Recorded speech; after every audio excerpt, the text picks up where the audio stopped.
and this was uncoordinated on some of the comments, but even just those stats that were out there, the impact, the hope, like that's all real. Just listen, and uncoordinated, we hadn't talked prior to this, and you'll hear that in my comments too. But I wanted to start with a thank you. I know it's been said a couple of times, but whatever impact you think you're making through your donations, your time, your effort, it's way more than you could ever imagine in terms of the impact of families like us. And I know some of the other families that are here. Sophia, you can come up too if you want. So James, you've met. I was already introduced to Ann McCarthy. My wife Rita's over here as well. We've got a 2-year-old at home. Hopefully she's sleeping. I guess we'll see when we get home. But the story of why we're here. So obviously we heard a little bit about James briefly. Back in August of 2018, about 6 weeks before James was 2, he was diagnosed with a very rare form of leukemia called JMML. So you probably haven't heard of it. There's only about 25 to 50 cases a year in the US, so it's very uncommon. Unfortunately, it's one of the most aggressive kinds of leukemia, so the only potential solution to it is a stem cell transplant. And I'll talk about that in a minute, but it was really a whirlwind. If you think about all the kids that are impacted, their stories, it's different for everyone. If you've been here before, you've probably heard stories that are much different than ours. But within 48 hours, we went from thinking James was totally healthy, he had sinus infections, just regular run-of-the-mill things that kids get, to being told that his white blood cell count was elevated, and then the next day he was on a ventilator. So this happened within 2 days, and we spent the next 6 weeks, James was on a ventilator at the hospital over at Lurie's. So you can imagine that kind of transgression for us. It was tough, some tough times.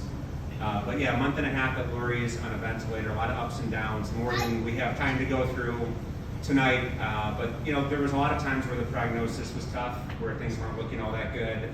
I would say somewhere in the realm of 100 blood transfusions and platelet transfusions, collapsed lungs, seizures, on, many other things that we had to deal with. But thankfully, as you can see, James powered through. We were able to, can you get around this slide?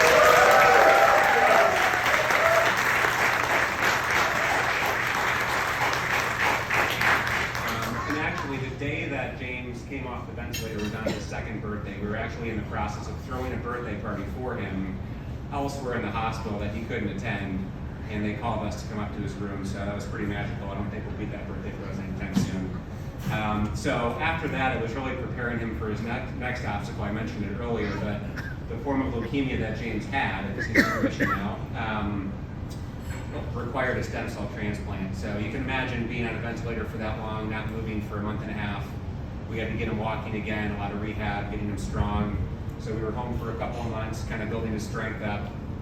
Went back into the hospital, spent another month and a half during his stem cell transplant. So for those of you that don't know what a stem cell transplant is, basically wiping out his immune system and then getting a donor immune system. So part of that is being in isolation, right? You can't fight anything. So we were in the hospital for quite a while.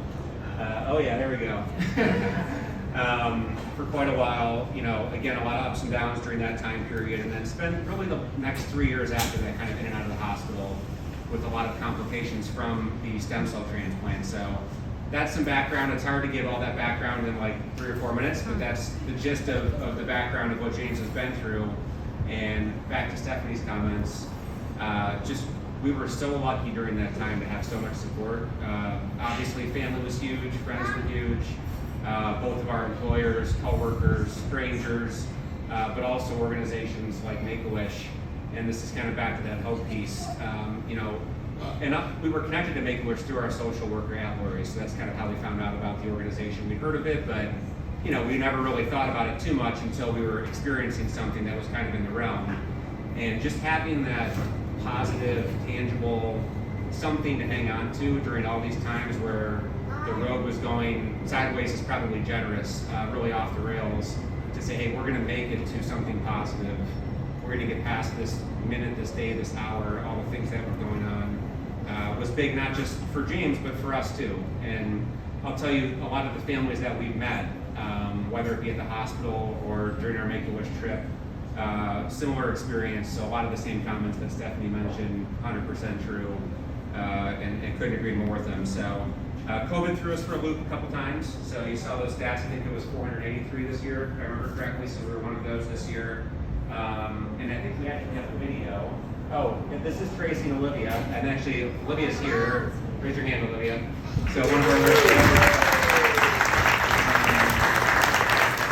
we have a video of where James learned what this wish was. So let's see if this audio works here. That's how it works. Now where do you think you would need a hat like that? In the jungle. Maybe in the jungle. James, where else do you think you would do that? Maybe if you guys were born? The beach? So James, you are going with your mommy and daddy at the end of the month to 1, 2, 3 Disney World!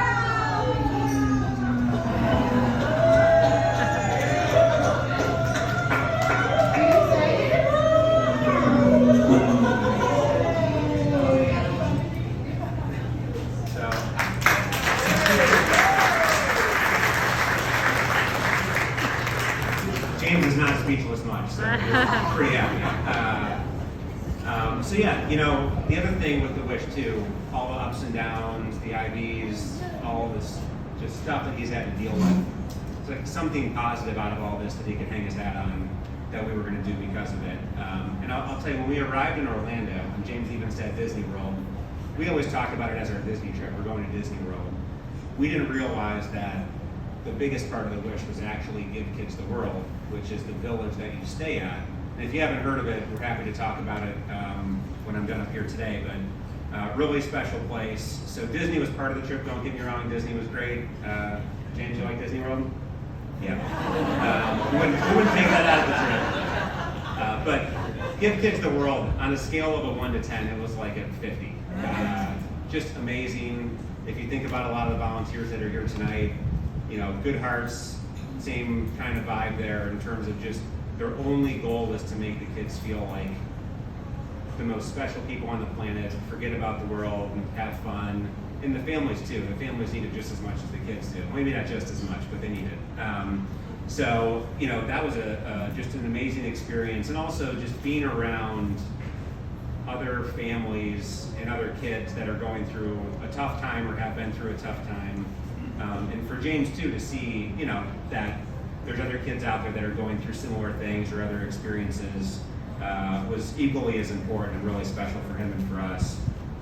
So, you know, a lot of good people making a difference, I think was a big theme for us. And I think right now it's easy to forget about that, especially with everything going on in the world. You can focus on all the negatives to see all the positivity, especially with what a lot of these kids are facing, was a big part of it. So the other thing I'll say about James is he's always been a fun-loving and generous kid.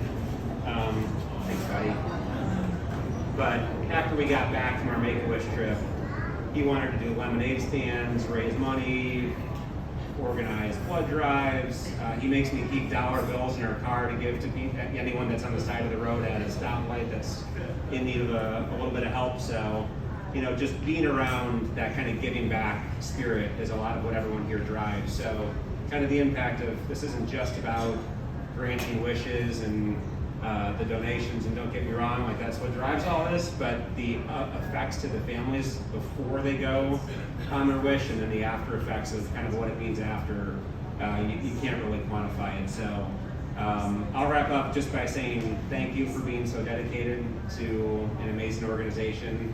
I know there's a ton of people in here that put in a lot of time, probably behind the scenes, right? You're not doing this for yourself, you're doing it because you're good people, you want to help and you care. And just know, you know, you might not hear, you hear it sometimes, but probably not enough of how much it means to families like ours and the other families that are impacted. So, James, you want to say thank you? Thank you. All right, thank you very much.